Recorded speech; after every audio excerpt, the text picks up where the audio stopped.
رسول اللہ صلی اللہ علیہ وسلم ارشاد فرمایا کہ ابن ماجہ کی روایت ہے، حضرت علی رضی اللہ تعالیٰ عنہ نے فرمایا کہ حضور نے ہم سے کیا فرمایا کہ ایک مسلمان کے دوسرے مسلمان پر 6 حق ہیں۔ سب سے پہلا حق ایک مسلمان کا دوسرے مسلمان پر سب سے پہلا حق یہ ہے کہ آپس میں ایک دوسرے کو سلام کرے۔ مسلمان آپس میں ایک دوسرے کو سلام کرے، چاہے اس کا جاننے والا ہو یا نہ ہو، ہر مسلمان کو سلام کرے۔ ایسا نہیں جس سے میرا فائدہ ہے میں اس کو سلام کروں گا، جو میرے کام آئے گا میں اس کو سلام کروں گا، یا جس سے میرا تھوڑا بہت فائدہ ہوگا بس میں اسی کو سلام کروں گا، کسی کو سلام نہیں کروں گا۔ تو ایسا نہیں، بلکہ ایک مسلمان کا دوسرے مسلمان پر سب سے پہلا حق یہ ہے کہ آپس میں ایک دوسرے کو سلام کریں۔ دوسرا حق یہ ہے کوئی مسلمان بیمار ہو جائے تو اس کی عیادت کرے۔ کوئی مسلمان بیمار ہو گیا، اپنا پڑوسی ہے، بستی میں ہے، معلوم ہے بیمار ہو گیا، تو اس کی عیادت کے لیے جائیں، اس کی خیر خیریت پوچھنے کے لیے جائیں کہ آپ کا کیا حال ہے۔ کیونکہ جو آدمی کسی مسلمان کی، ایک مسلمان دوسرے مسلمان کی بیماری میں عیادت کرتا ہے تو حضور نے ارشاد فرمایا کہ اگر صبح کو عیادت کی تو شام تک، اگر شام کو عیادت کی تو صبح تک 70,000 فرشتے اس کے لیے مغفرت کی دعا کرتے ہیں۔ بتاؤ کتنی بڑی بات ہے۔ حالانکہ کچھ کرنا نہیں ہے وہاں جا کر، ایسا نہیں اس کی سر کی مالش کرنی ہے، اس کے پیر دبانا ہے اور انجیکشن لے کے جانا ہے، یا اس کو جو ہاسپٹل میں بھرتی کرنا ہے، کچھ نہیں، بس اس کے پاس جانا ہے، اس کی خیر خیریت معلوم کرنا ہے بس۔ اتنے بڑی 70,000 فرشتے جو ہے مغفرت کی دعا کریں گے۔ اور تیسرا حق یہ ہے کہ ایک مسلمان کو چھینک آئے، کسی مسلمان کو چھینک آئی تو وہ الحمدللہ کہتا ہے۔ اب اس کے بازو والے نے اس کو سنا، چھینک کو سنا، الحمدللہ کو سنا، تو بازو والے کا حق یہ ہے کہ اب کیا کہے، یرحمک اللہ کہے، یرحمک اللہ، کہ اللہ تعالیٰ تجھ پر رحم فرمائے۔ یہ حق ہے، چھینک آئے تو بھی یہ حق حضور صلی اللہ علیہ وسلم ارشاد فرمایا۔ اور چوتھا حق یہ ہے کہ کسی مسلمان کا انتقال ہو جائے تو چاہیے کہ اس کی نماز جنازہ میں شریک ہو، اس کی نماز جنازہ پڑھے، اس کو قبرستان لے کر جائے، اس کے کفن اور دفن میں شامل ہو۔ اور پانچواں حق یہ ہے کہ کوئی مسلمان دعوت کرے تو اس کی دعوت کو قبول کرے۔ اب اگر کوئی مسلمان ایسا ہے جس کا سود کا کاروبار ہے، حرام کماتا ہے، تو ایسے آدمی کی دعوت قبول نہیں کرنا ہے، بلکہ جو آدمی مسلمان ہے، حلال کا حق حلال کا کماتا ہے اور حرام سے بچتا ہے، ایسا آدمی اگر دعوت کرے تو اس کی دعوت کو قبول کرنا ہے۔ پانچواں حق ہے۔ چھٹا حق یہ ہے کہ حضور نے کیا ارشاد فرمایا، جو تم اپنے لیے پسند کرتے ہو وہی اپنے مسلمان بھائی کے لیے پسند کرو۔ جو اپنے لیے پسند ہے وہی اپنے مسلمان بھائی، یہ نہیں بھائی مجھے تو جو چیز پسند ہے بس وہ پسند ہے، باقی بیکار کی جو چیزیں سڑی ہوئی گلی ہوئی چیزیں اور سڑے ہوئے جو سامان ہے، وہ سڑے ہوئے پھل فروٹ جو ہے میں مسلمان کو دوں گا، ایسا نہیں، بلکہ حضور نے کیا ارشاد فرمایا۔ چھٹا حق یہ ہے کہ جو اپنے لیے پسند کرتا ہے وہی دوسرے اپنے مسلمان بھائی کے لیے پسند کرے۔ اب جس طرح ہمارے فلسطین کے مسلمان بھائی ہیں، آج ان پر ظلم ہو رہا ہے، کیا کوئی مسلمان یہ چاہے گا کہ مجھ پر بھی ظلم ہو؟ جب ہر مسلمان اپنے بارے میں یہ سوچتا ہے کہ مجھ پر ظلم نہ ہو، مجھے نہ ستایا جائے، مجھے پریشان نہ کیا جائے، تو اسی طرح اپنے ان مسلمان بھائیوں کے بارے میں بھی یہ سوچے کہ ان پر ظلم نہ ہو۔ جس طرح میں اپنے بارے میں سوچتا ہوں مجھے کوئی ستائے نہ، مجھے کوئی مارے نہ، مجھ پہ کوئی ظلم نہ کرے، مجھے کوئی گولیوں سے نہ مارے، بلکہ مجھے کوئی میرے گھر کے اوپر کوئی بم نہ ڈالے، اور میرا گھر بالکل تباہ برباد نہ ہو جائے۔ جس طرح اپنے بارے میں سوچتے ہیں، اسی طرح ہمارے مسلمان فلسطین کے جو بھائی ہیں ان کے بارے میں بھی آدمی یہی سوچے کہ جس طرح میں امن چاہتا ہوں اسی طرح ان کے لیے بھی اللہ امن کر دے۔ یہ حق ہے۔ حضور نے کیا ارشاد فرمایا، جو اپنے لیے پسند کرتا ہے وہی اپنے مسلمان بھائی کے لیے پسند کرے۔ اور حضور صلی اللہ علیہ وسلم ارشاد فرمایا کہ مسلمان آپس میں عمارت کی طرح ہیں، کہ جتنے زیادہ پلر ہوں گے اور جتنی مضبوط عمارت ہوگی گھر بھی اتنا ہی مضبوط ہوگا۔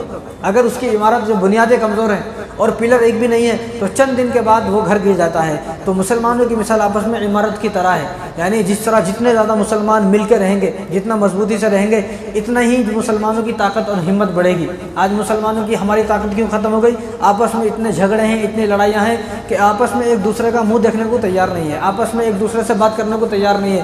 مسلمانوں کو دیکھتا ہے تو غصہ آ جاتا ہے، حالانکہ حضور نے کیا ارشاد فرمایا کہ تمام مسلمان آپس میں بھائی بھائی ہیں، المسلم اخو المسلم، کہ سارے مسلمان بھائی بھائی ہیں، اور سارے مسلمان جسم کے مانند ہے کہ جسم کے کسی ایک حصے کو تکلیف ہوتی ہے تو سارا بدن کا حصہ اس کو محسوس کرتا ہے۔ تو ایک مسلمان کو کہیں ستایا جائے تو ہر آدمی کو چاہیے کہ اس ستانے کو، اس درد کو، اس تکلیف کو، اس مصیبت کو، اس پریشانی کو اپنی پریشانی بھی سمجھے، ان کے درد کو اپنا درد بھی سمجھے۔ اور یہ تمام کام کیوں ہیں، یہ تمام چیزیں کیوں ہیں، اتنے سارے جو حقوق بتائے گئے ہیں، کبھی آدمی سوچے یہ کیوں ہے۔ اور حالانکہ آپ صلی اللہ علیہ وسلم کا حکم یہ ہے، اب آپ صلی اللہ علیہ وسلم نے کیا حکم فرمایا کہ ہر جمعے کو جمع ہو۔ ہر جمعے کو کیوں جمع ہو رہے ہیں؟ تاکہ مسلمان آپس میں ایک دوسرے سے جڑ کر رہیں، مسلمانوں میں محبت قائم رہے، اتفاق قائم رہے، اتحاد قائم رہے۔ دیکھا جاتا ہے کہ جمعے کے دن آئے، جمعے کی نماز پڑھ رہے ہیں، برابر میں پڑھ رہے ہیں، لیکن دل میں بغض بھرا ہوا ہے، دل میں اس کے خلاف نفرت بھری ہوئی ہے۔ اور ہر جمعے کو جمع کرنا ہے، اور دن میں 5 وقت جمع کیا، دن میں 5 وقت کون کس کو جمع کرتا ہے؟ دن میں 5 وقت کسی قوم میں نہیں ہے، لیکن اسلام کے اندر کیا ہے کہ دن میں 5 نمازیں ہوتی ہیں، 5 نمازوں میں سارے مسلمان جمع ہو اور ایک دوسرے کے حال پوچھے، خیر خیریت پوچھے، ایک دوسرے کے ساتھ صلہ رحمی کریں، حسن سلوک کریں، اور ایک دوسرے کے بارے میں پوچھے کہ کسی کو کوئی پریشانی تو نہیں ہے، کسی کو کوئی مصیبت تو نہیں ہے، کوئی کسی تکلیف میں مبتلا تو نہیں ہے۔ اور سال میں ایک مرتبہ عید کے دن جمع کیا جاتا ہے کہ سال میں ایک مرتبہ سارے رشتہ دار جو باہر رہتے ہیں، کہیں بھی رہتے ہیں، پورے ہندوستان سے بھی باہر رہتے ہیں، وہ پورے ہندوستان کے لوگ اور سارے بستی کے، محلے کے، شہر کے لوگ ایک جگہ جمع ہو جائیں تاکہ مسلمان محبت سے رہیں، آپس میں جڑے رہیں۔ اور حالانکہ اس سے آگے حضور صلی اللہ علیہ وسلم ارشاد فرمایا کہ پڑوسی کے ساتھ حسن سلوک کیا جائے۔ اگر کسی مسلمان کا پڑوسی اس سے پریشان ہے، تکلیف میں ہے اور اس سے پریشان ہے تو اس سے تکلیف اس کی پہنچتی ہے تو حضور نے فرمایا کہ فلیس منا، یہ آدمی ہم مسلمان نہیں ہے، یہ آدمی ہم میں سے نہیں ہے کہ جو آدمی اپنے پڑوسی کو تکلیف دیتا ہے، اپنے پڑوسی کو پریشان کرتا ہے۔ اور حالانکہ حضور نے تو یہاں تک فرمایا کہ اپنے گھر میں اگر کوئی سبزی بنا رہے ہیں، کوئی ترکاری بنا رہے ہیں، سالن بنا رہے ہیں تو اس سالن کو زیادہ بنایا جائے کہ اس سالن کی خوشبو اگر پڑوسی کو پہنچے گی تو اس پڑوسی کو اس سالن میں سے تھوڑا سا سالن دیا جائے۔ یہ سب کام کیوں ہے؟ یہ سب چیزیں کیوں ہیں؟ اس لیے ہیں تاکہ محبت میں تاکہ مسلمان آپس میں ایک دوسرے سے جڑے رہیں اور ایک دوسرے جو ہے دلوں میں محبت پیدا ہو۔ اور حضور نے تو یہاں تک ارشاد فرمایا، بخاری شریف کی روایت ہے کہ ایک مسلمان کو گالی دینے والا جو آدمی کسی مسلمان کو گالی دیتا ہے، فرمایا کہ فاسق اور فاجر ہے، اس کے تو یہ بہت بڑا گناہ ہے، اس کی تو کوئی عبادت قبول ہی نہیں ہے جو فاسق و فاجر ہے۔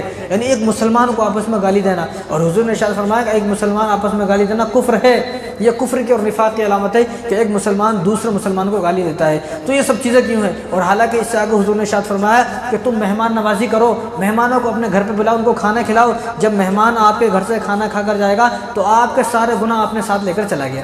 یہ ساری چیزیں کیوں ہیں؟ یہ اس لیے ہے آدمی کبھی بیٹھ کے سوچے کہ اسلام کوئی ایسا مذہب نہیں ہے کہ جس میں ایک دوسرے سے نفرت کرنا سکھایا جائے، ایک دوسرے سے مار کاٹنا سکھایا جائے، ایک دوسرے سے بغض، عداوت اور حسد سکھایا جائے، بلکہ اسلام یہ چاہتا ہے کہ سارے مسلمان آپس میں مل جل کر رہیں، سارے مسلمان آپس میں اتفاق سے رہیں، اتحاد سے رہیں اور محبت سے سارے مسلمان ایک دوسرے سے جڑ کر رہیں۔